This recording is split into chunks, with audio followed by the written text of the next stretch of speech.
August 21 దేవుని వాగ్దానం. నీ సన్నిధిని సంపూర్ణ సంతోషం కలదు. కీర్తన 16:11. మన ప్రభువైన యేసుక్రీస్తు నామములో మీ అందరికీ ఉదయం శుభములు తెలియజేయచ్చు ఉన్నాను. ప్రియులారా, దేవుని యొక్క సన్నిధి ఎంతో ఉన్నతమైనది అనే వాగ్దానం ఈరోజు మనతో మాట్లాడుతుంది. మీరందరూ ఎలా ఉన్నారు? క్షేమంగా ఉన్నారా? ప్రభు యొక్క కృపలో మనము క్షేమంగా సంతోషంగా ఉండడానికి దేవుడు చక్కటి సమయాన్ని మనకు అనుగ్రహించి ఉన్నారు. సంపూర్ణమైనటువంటి సంతోషము మనం పొందుకోవడానికి దేవుని యొక్క సన్నిధిని కలిగి మనం ముందుకు వెళ్ళాలి. చాలామంది సంతోషం కొరకు ఆయా ప్రదేశాల్లో తిరుగుతూ ఉంటారు, ఆయా స్థలాలకు వెళ్తూ ఉంటారు, ఆయా రకాలైనటువంటి పద్ధతులను అనుసరిస్తూ ఉంటారు. కానీ సంతోషము దేవుని యొక్క సన్నిధిని మాత్రమే ఉన్నది అనే సంగతిని మర్చిపోతూ ఉంటారు. పిల్లరా, ఈరోజు దేవుని వాగ్దానం మనతో మాట్లాడుతోంది. నీకు సంపూర్ణమైనటువంటి సంతోషం అంటే పరిపూర్ణమైనటువంటి సంతోషం, తాత్కాలికమైన సంతోషం కాదు. అది సరి అయినది, సంపూర్ణమైనది, ఎల్లవేళలా నిలిచి ఉండేది.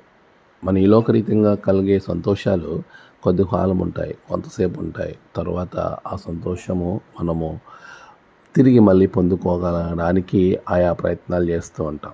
ప్రభు ఇచ్చే సంతోషము, దేవుడి ద్వారా మనకు అందుకునే సంతోషము ఎప్పుడు కూడా నిలిచి ఉండేటువంటి సంతోషము అనే విషయాన్ని మీకు నేను జ్ఞాపకం చేస్తూ ఉన్నాను. ప్రియుల విశ్వాసులారా, దేవుని యొక్క సన్నిధిని ఎవరైతే ప్రేమిస్తారో, ఆయనతో ఉండడానికి ఎవరైతే ఇష్టపడతారో, ప్రభువుని కలిగి ముందుకు ఎవరు వెళ్తారో అట్టి వారి యొక్క జీవితాలు ఎంతో ఆశీర్వాదకరంగా ఉంటాయి. అటువంటి ఆశీర్వాదకరమైనటువంటి జీవన విధానంలో ప్రభువు మిమ్మల్ని దీవించాలి. మీ కుటుంబము ఆ విధమైన సంపూర్ణ సంతోషం కలిగి ఉండాలి అని మీరు ఆశపడినట్లయితే దేవుని సన్నిధిని అనుభవించాలి. ప్రభు మందిరాన్ని ప్రేమించాలి. నువ్వు ఎక్కడున్నా ఆయన సన్నిధి నీతో ఉండేలాగా నువ్వు ప్రయత్నించాలి. ప్రభు ఇచ్చే వాగ్దానం, నా సన్నిధి నీతో కూడా ఉండును.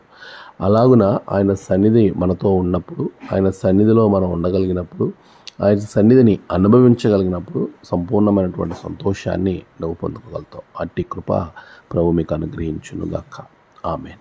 ప్రార్థన. సర్వోన్నతుడ గొప్ప దేవానికి వందనాలు. గడిచిన కాలం మీరు తోడుగా ఉన్నారు.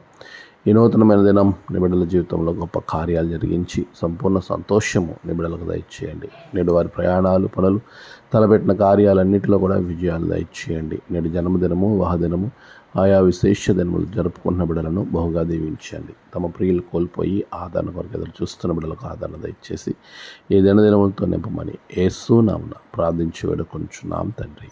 ఆమేన్. తండ్రి, కుమార, పరిశుద్ధాత్మ త్రియేక దేవుని దీవెన మీకు తోడుగా ఉండి నడిపించుగాక. ఆమేన్.